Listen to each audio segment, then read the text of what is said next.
Hello student, I am Yashwant Bora, Assistant Professor, Alger School of Law, and today we'll be discussing about the topic general exception. Before moving further, I'll suggest students to please keep the Bare Act of Indian Penal Code with them, and that will help them to understand the section in a better way. So now let's move to our lecture.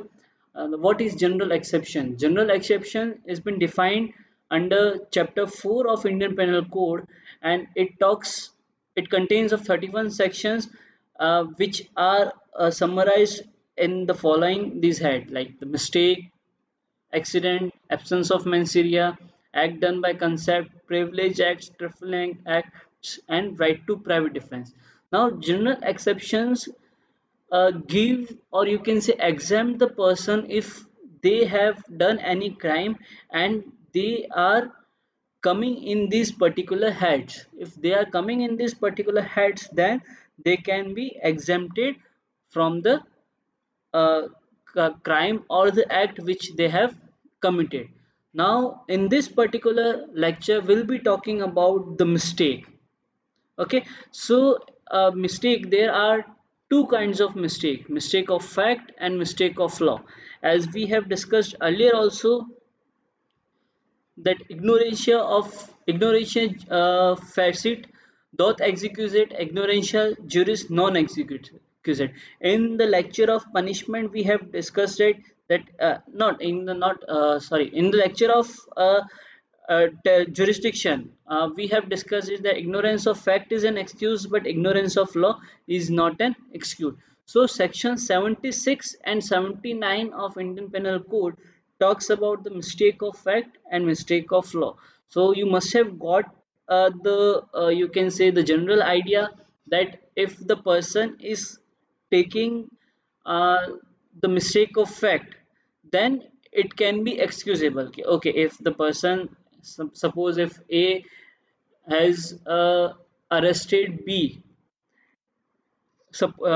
thinking that the B arrested B, thinking that he is the C who is accused of that particular crime, and after that B cannot what you say B cannot say that the A has committed a crime. He can generally say that he has not committed a crime and it was a mistake of fact that he has arrested B in the place of C. Now moving further, section 76. Section 76 says that act done by a person or by mistake of fact believing himself to be bound by law. It says that nothing is an offense which is done by a person who is, or who by reason of mistake of fact or not by reason of mistake of law in good faith believes himself to be bound by law to do this particular. Therefore, it says that the person who is bound by law by the reason of mistake of fact uh, commits or does an act believing it in good faith, then that particular act will not be called as an offense. For an example, we'll see the illustration A, which says that a soldier fires on a mob by the order of his superior officer in conformity with the commands of the law. A has committed a no offense. Illustration B, it says that A, an officer of a court of justice, being ordered by the court to arrest Y, and after due inquiry, believing Z to be Y, arrest Z. A has committed no offense. Now, in both these illustrations, you will see that the person was following the orders of his superior, and in illustration B you see the person is following the orders of the court. In both the cases he was believing, he was in the mistake of fact, sorry, he was in the mistake of fact, and believing in good faith he has committed the wrong. Again, that wrong will not be an offense under IPC. I hope you must have got this section. Now moving further, we'll see section 79. Now section 79 talks about the act done by the person justified or by mistake of fact believing himself justified by law.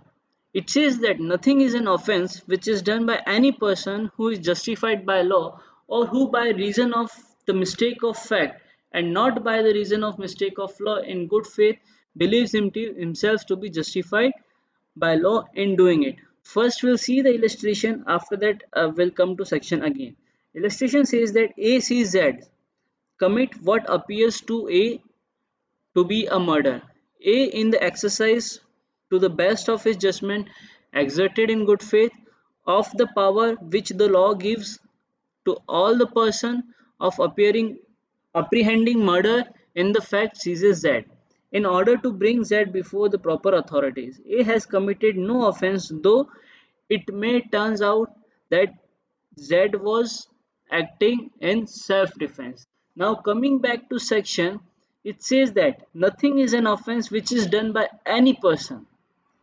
Now you see the difference between section 76 and 79.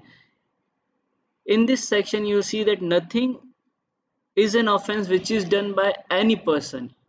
Any person means general person who is justified by law, and in who is justified by law, and who by reason of the fact, by reason of a mistake of fact, believing in good faith, has done that particular act, and that particular act will not be called as offense. Now in illustration, again I'll come to the illustration. It says that A was going, suppose I'll give you example, I'll tell you the story regarding this. A is going on the street in midnight, and he saw Z and Y fighting, and it appears to him that Z is going to murder Y. In that case, A exercise A exercise or A acted in his good faith, and he tries to stop Z, and he seizes Z. Later on it came, he seizes Z, and he submits Z to the authorities. Now later on it came that Z was acting in his private defense, and it was Y who was committing the crime, or who was beating Z. Now in that case, A cannot be sued or cannot be charged for any offense, because he was justified by law first, and he was acting in good faith second, and last and foremost, it was the mistake of fact which was occurred to him, and it was not a mistake of law. I hope you must have got it this section. Now moving further, to take defense under this section, the person must again must satisfy that he is bound by law to perform an act. He believes that he was bound by law to perform such act, and such belief was mistake of fact and not mistake of law. And fourth and last, he exercised such belief in good faith. So you'll see the four ingredients must be satisfied to take the to take the to take this particular exception under section 79. Okay, what are these? Again I'll repeat that he is bound by law to perform an act. He believes that he was bound by law to perform such act. You again go through the illustration, you will come about this. And third is, such belief was mistake of fact and not mistake of law. And the fourth is, he exercised such belief in good faith. So I believe that you must have got these two sections. Now moving further, we'll talk about the case laws. So lawful arrest of a wrong person. In the case of Bhagwan Singh versus Arjun Dutt, AIR 1920 ALL 232, a police officer having a warrant to arrest a person, and after reasonable inquiries he arrested the complainant, believing in good faith that he was the person to be arrested. It was held that the police officer was protected by the section and was not of guilty of this particular offense. Now you will see that all the ingredients of section 76 is being satisfied in this particular case law. First, he was a police officer. Okay, so he was bound by law, and he was having a warrant to arrest a person. That means that he was again bound by law, and he had done a reasonable inquiries to arrest the arrest inquiry before arresting the person. That means that he was believing in good faith. He was not like went there and arrested any Tom, Dick, and Harry. So again, moving further, the particular offense, the particular act which the police officer has committed, that he has arrested the complainant. Okay, that means that he was it was the mistake of fact and not the mistake of law. And again, he has taken a due care, or you can say by you can see in the case law that he has done reasonable inquiries. So he has committed no wrong, and he believed in good faith, that therefore the particular act of the policeman is not an offense. Now again, private person assisting the police. Section 37 of the Criminal Procedure Code says that the private person is bound to assist the police whenever it is needed. Now, whenever you will study Section 37 of CRPC, or whenever you study CRPC, you will come to know about the Section 37, that it is the obligation of a private person to assist the police officer whenever it is needed by the police.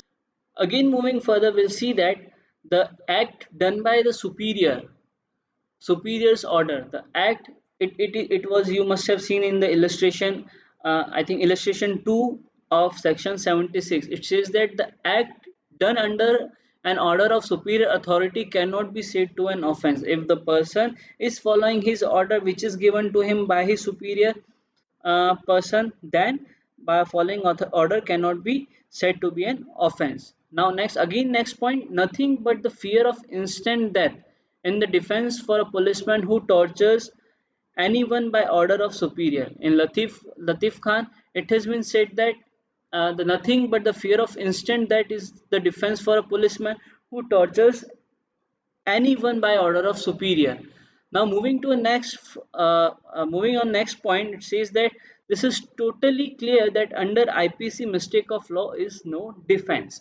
And as we all know that mistake of law is not an defense, not at all. It's been 3 lectures I'm saying that mistake of fact can be taken as a defense, but there is no defense for mistake of law. If the person has committed any crime and he says that he was not aware that this law is applicable in the country, then again he cannot take plea of that particular mistake of law, and he will be charged by that particular offense or that particular law.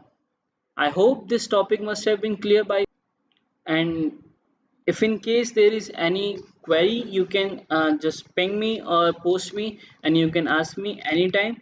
And I'll suggest you once again that you, before after seeing this video and again while seeing this video, you go through the Ware Act, you go through the provisions, so that you will understand it in a better way and in a proper way, and you will remember it uh, in a very you'll remember it. Okay, thank you and have a nice day.